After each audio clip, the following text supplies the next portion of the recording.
It is the most wonderful time of the year to milk those cash cows, man. Duh. So welcome back, folks. There was a small micropatch right after Halloween that added 2 new hidden vehicles into the game files. So let's take a look, because that's what we usually do. Now this time around, we have the SU-130PM and the EMIL 1951. Both vehicles are premium tier 8s, because holiday season money is extra nice. But one vehicle is a Russian Waffentrager-esk of a glass cannon tank destroyer. The other one is basically a repackaged EMIL I. 2 years too late to train your Swedish heavy tank crews, but never too late to squeeze those cash titties, man. So as always, I'll put the timestamps in the description below. And let's get to the SU Scorpion G. Maybe to out-Scorpion the Scorpion G. Ugh, say that 5 times fast. But it is basically a 130mm on a SU-130P. The SU-130P did exist, and they did build the prototype, but they never put a 130mm because it was ridiculous. So large ass gun on a armorless chassis. The frontal armor is about 20mm. Side armor is 16.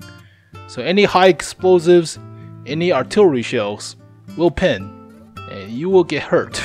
But it is a smaller silhouette, smaller target than the Scorpion G. The Scorpion G is based off of the Panther chassis. This is more of a...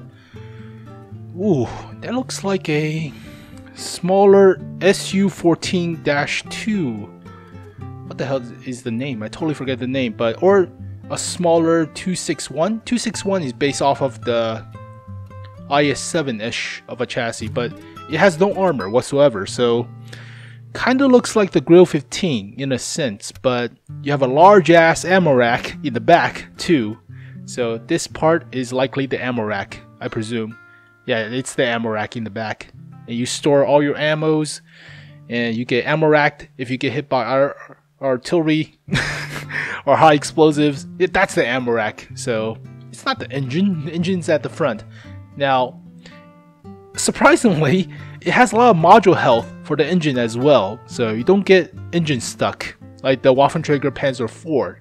But would you get this vehicle over the Scorpion G? Now, funny enough, the actual stats got nerfed from the initial super test version of the vehicle. So it was pretty good because originally it had about 2,600 DPM. They nerfed it by 220 or so. And so now it's on par with the Scorpion G. The only trade-offs is that this vehicle has crappier accuracy, crappier aim time, a better dispersion on hull movement, and turret traverse, pseudo turret traverse. It has about the same horsepower per ton ratio, 0.4 less though, so better top speed by 5 km/h top speed. Same terrain resistance, same view range, same radio, so no armor whatsoever, but yeah. Would you get this thing over the Scorpion G? The main difference you have to remember is that this vehicle has better camo than the Scorpion G, has a smaller silhouette, and you're trading that for the accuracy and the aim time, so that's the difference between this vehicle and the Scorpion G. Now, there is a red herring on this vehicle, and that is the gun elevation. If you take a look, 37 degrees of gun elevation is dramatically amazing, it's superb. But actually, it only applies to the sides. So if you shoot at the sides, yes, you get about 37 degrees of gun elevation, and that's pretty good on a reverse slope downwards, but it is conditional. So actual gun elevation is 10 degrees, and that is terror bad. So that is really horrible. But I think, is it worth it to get this vehicle over the Scorpion G? It has better camo, and that's also a big factor. The only downside to this vehicle is you have to be about the same elevation levels as your opponents. So you have to be about the same elevation hilltop as your opponents to shoot at them, whereas you don't have the gun handling to shoot upwards if you're in a crevice, if you're in a valley, to shoot upwards into a mountain. So that would be a problem, but you have to turn towards your sides. But then again, you have no armor, so turning to your sides is not that big of a deal. So yeah, basically it has less penetration by 3mm than the Scorpion G, but 30 more alpha. Crap your accuracy, crap your aim time, but not as much. So it's still pretty good for 130 on a Russian gun. That's still pretty good. 2.2 seconds and 0.34. That's still pretty good for a Russian gun. Real good for a Russian gun. And DPM is not bad. So I think this vehicle will sell. And you can train all your Russian tank crews. So all your loaders, your driver, and your gunners. Now what's funny is this is a Waffentrager-esk of a tank destroyer. This is a sniper tank destroyer. It's not assault aggressive gun of a TD. Not like the Object 268 version number 4. Not like the Object 704. Not like the 268. So not like the 263 also. So it doesn't have armor. Whereas you mostly train repair skills for your Russian tank crews, you need to have camo for this vehicle. But I think it's pretty good. Visually speaking wise, yeah, it's pretty decent. It's a new vehicle model. Looks like a Grill 15 with ammo rack in the back. But AK-47, the good old Kalashnikov. Yes, we're starting to get all the MMO FPS thing from Caliber, which is a in development process shooter from Wargaming. So I think they're importing all the gun models onto the vehicles, and that would be great. But the good old Kalashnikov, yeah, it's a pretty good looking tank destroyer too. Ooh, all the control panels, all the goodies, the sights for the gunner, the ammo rack in the back. Yeah, I think it's still decent, but you need to know how to play tank destroyers well. And tank destroyers are actually decent in the current meta because you don't get as much rage from artilleries, from incompetent players or scouts. You just camp in the back and snipe, get all the damage, and earn all the credits and XP. So I think this vehicle is pretty decent. So traverse wise, it's a pseudo turret. So turning to 77.5 degrees per side. So it's like the FE-4005 in a sense, or the Excalibur, if you have Excalibur. Excalibur. But yeah, this gun is not bad. And it has a very high penetration, high explosive anti-tank round. This will go through Type 5s. And it's a high explosive anti-tank, so it doesn't lose penetration over distance. High explosives is also pretty decent. 65mm at 660. Yeah. The only downside is the gun elevation is a red herring. So, yep. No health, but still decent. 1100 health. Yeah, it's alright. 20mm at the front, 15 at the sides, 8mm at the rear. No armor whatsoever. About 16.67 horsepower per ton ratio. So that's very close to the 17 that's on the Scorpion G. Top speed of 65, reverse of 20 kilometers per hour. Pretty good traverse too, so this thing could turn. And the same terrain resistance as the Scorpion G. I already covered all the initial stats if you already watched my channel, but the concealment is actually pretty good compared to the Scorpion G. And the same view range and radio range. So here is all the comparison. But I'll use the normal non-painted Scorpion G because this version has the camo, whereas you could put the camo on the SU-130PM. So without the camo, it's actually 19.1 compared to 15.57. But if the Scorpion G doesn't have the camo, it's actually 9.29, so it's pretty bad. But if you put a camo on this thing, let's see how much is the camouflage value. Yeah, it's a lot better than the Scorpion G. If you put a camo on this thing, a lot better. It's close to the without camoed STRV S1. So that's pretty good if you put a camo on this thing. So yeah, it's a lot better than the Panther chassis. But let's take a look at the other stats. So penetration is only 3mm less, but 30 more alpha, so trade off. 7 degrees of gun depression, 10 degrees of gun elevation, so it's crappier than the Scorpion G, other than the sides. I'll show you guys the actual comparison later on, but traverse is faster, so that's good. Reload slower, but whatever. About the same DPM, so originally it was 2600 or something, but garbage accuracy compared to the Scorpion G and aim time, but it has better dispersion, so you will see that. Armor is practically the same, about the same armor. So engine power, yeah, less engine power, but the horsepower per ton ratio is close enough. So about the same top speed, give or take. Better traverse, so that's good. Concealment, like I said, better, a lot better. And the same view range and radio range.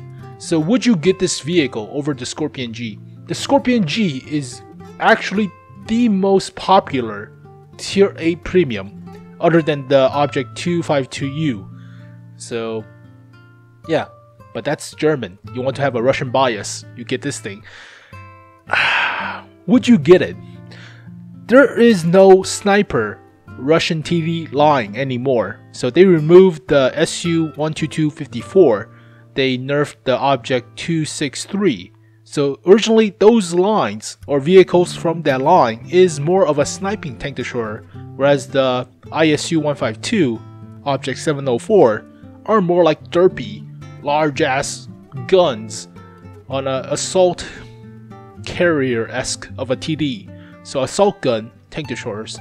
So would you get those vehicles over the Scorpion G? Well, the Germans have snipers and they need to train their snipers, like the Waffentrager Panzer IV or the Romtel Borsig or the Girl 15, yada yada. So those are actual snipers, whereas for the Russians, they don't really have the snipers anymore. So they nerfed the SU-100M1 to basically assault gun status with crappier accuracy, but they nerfed the 263 into a weird assault gun thingamajig. 704 has always been a assault gun-ish. It has bouncy armor against medium tanks or shooting into the mantlet, but yeah, you have to train mostly repair skills for some of your Russian tank destroyers, but I chose the original training from the SU-12254, so did not change it, but I think it's fine. I mean, if you have a Russian TD, it fits all the crew slots, so I think it's a pass. I think it's good.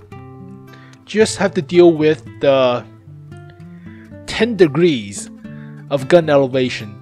That is the biggest problem with this vehicle, is the 10 degrees of gun elevation unless you shoot at the sides, like real small window at the sides. So you have to deal with that, but I think overall, it's like a Scorpion G with better camo. You have to remember that. Better camo is a big deal for tank destroyers, sniping tank destroyers, and this is a glass cannon of one. So, I think if it's like 30 bucks, which I doubt it, that would be great, but it's not. It's going to be like 50 bucks. So, would you get this vehicle over the something like Scorpion Gs or over the 252Us? If you have a good crew, I would recommend it. But originally I called this vehicle like 9.5 out of 10 based on the DPM. They actually nerfed the DPM, so I would still give it like 9 out of 10. So I still think it's pretty decent. I still think it's decent, but you have to remember, it's only 10 degrees of gun elevation, so be warned, shooting upwards into a mountain, it's going to be difficult, but small price to pay, I guess? Pretty small. Still looks pretty decent though, very decent. It's a Waffentrager. Always loved sniping vehicles, so they are the least to drive you insane because you're not at the front lines, you're not getting shot by artillery most of the time, and you have a large ass gun to deal large ass damage. If you can't pin with 243, you have 320 millimeters of high explosive anti-tank round into the face of Type 5s or E100s, or nobody plays E100s anymore, or Mauses, but you have to be wary about super conquerors, and that's pretty much it. Yeah, the only super conquerors. So yeah, it's good. It's real good. And next, we have the EMIL 1951. It is basically a repackaged EMIL I with side skirts, bristle rack for the turret, and smoke canisters. There are some slight difference in the gun performance. One less shell in the clip for better reload, better accuracy, better dispersion. I think it's slightly faster too, but the same armor throughout. The turret looks kinda wider than the EMIL I, but let's take a quick comparison with the visual stuff. Yeah, it's slightly wider, but looks like the EMIL I in practical sense most of the time. So yeah, I like the EMIL I, but they nerfed it from the super test version by a lot. So originally it had like 15 degrees of gun depression, great DPM as well, like crazy 4-round clip, 5-round clip I think, maybe, totally forget, 2 years ago. But yeah, it has the same crew loadout as your Swedish heavy tanks with your EMIL, EMIL II, and the Kranvagn, but 105mm autoloader, so 3-round clip instead of 4-round clip, faster intershell reload, and faster reload overall, but the same penetration, same alpha, about the same DPM, better accuracy, better aim time a little bit, but it's a premium, so makes more credits and crew XP. So armor wise, it's the same armor for the turret, so 180, yep, for the turret front, and 100 for the hull front. Garbage side armor, as usual, but you have side skirts now, so maybe you can eat the shot with the tracks, maybe. Don't depend on it, obviously. So DPM is, for autoloader, as expected, so not great, not bad, it's average. Not bad accuracy for autoloader, as well as aim time, but intershell reload is 2.5, so that's better than the 3 on the EMIL I. 12 degrees of gun depression, 14 elevation, tongue twisters, and traverse is as expected, not that fast. So penetration is not bad for a premium. You have to remember this is a premium, so not bad. And 320 alpha. Mobility feels about the same as the EMIL I, so it's faster slightly, but not as much. So 15 horsepower per ton ratio is not bad. This is more of a heavy medium than a heavy tank. You have to remember that. Those who play the EMIL line will recognize that the EMILs are practically heavy tanks. Heavy medium. They're like AMX-50Bs, so you don't really categorize those heavies as actual heavies, more like heavy mediums, but yeah, okay. Concealment, heavy tank status, garbage. View range, garbage. So, yep. But let's take a look at the comparison. I put the Primo Victoria for funsies. So, penetration wise, the same as the EMIL I. Wow. Did they nerf the DPM of this thing? Let's take a look. Well, yeah, it's not. Oh, yeah. They did not nerf the DPM, but better accuracy, better aim. Well, they didn't change the accuracy? Holy crap. They reverted the accuracy change. But faster to aim, and intershell reload is faster, but smaller clip. It's only 3 shells in the clip compared to the 4. So faster to reload, but less shell. And 1 less degrees of gun elevation. Alright. So DPM is about the same. About-ish. So same armor for the hull front, for the turret front, for the turret sides and rear. Yep, all the same. Same health. About the same top speed, but better horsepower per ton ratio, so that's good. Traverse speed is the same. About the same camo, same view range. Crappier radio, but it's superfluous. 700 is good enough.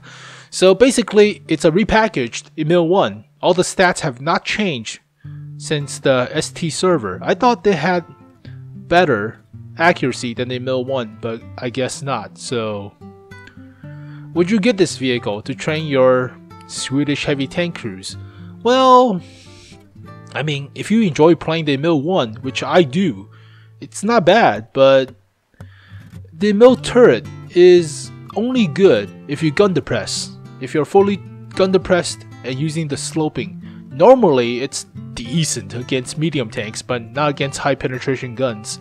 So I wouldn't say this vehicle as that great, but I wouldn't put it off. So it still feels average, like a 7.5. That's how I rate it, I think, back in the twat video. But but it's still pretty okay-ish of a crew trainer. It's only 3 crews though, so you have to be wary about that. But a lot of the Swedish heavy tanks, actually all the Swedish heavy tanks, have 3-member crews. So yeah, I would recommend putting optics and all the vertical stabilizer and enhanced gun lane drive. Basically, you don't need vents to help with the spotting because optics is a lot better for this vehicle. 360mm of view range is garbage. So I would recommend optics for the EMIL II, for the EMIL I as well. But yeah, it's still average compared to stuff to like the Primo Victoria, because when the Primo Victoria was introduced, it had 250mm of turret armor, whereas back then the Centurions only had 150 historically. So that was crazy power creep, but they later buffed it, obviously. So this vehicle feels like EMIL I, with one less shell in the clip, but better gun handling. And I think it has better dispersion, but I'll put the comparison on tanks.gg right now on the screen to see the difference. But would you get this vehicle? Well, there are actually a lot of artillery right now in the meta. So when I play, there's usually 2 or 3 artilleries right now for some reason. I have no idea.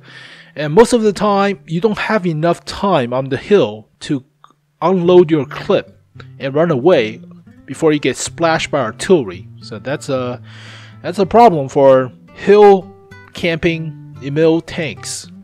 But if you have no artillery, this is a great vehicle. If you're top tier, it's also pretty good.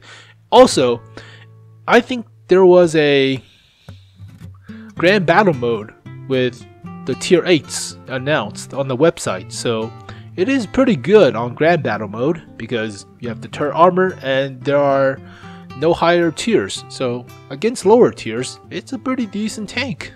Decent, I mean, 180 well sloped turret front, wild gun depressed. It's hard to penetrate. Doesn't look like a cupola though. There's a... Ooh, that might be a weak spot. Have to check that out. But tanks.gg normally don't update the armor real quick, so my phone is beeping. But yeah, this might be a weak spot. This might be a weak spot on top of the turret with the commander cupola. Whereas for the normal EMIL I, that's EMIL II, the commander cupola is very small, so I wouldn't put that off, but it feels still like a 7.5 out of 10. It's average, so you could get it, you don't have to get it, but it's likely from the from the loot box in the holiday event, from the Christmas holiday box thing. So yeah, it's still good. But there you go, folks.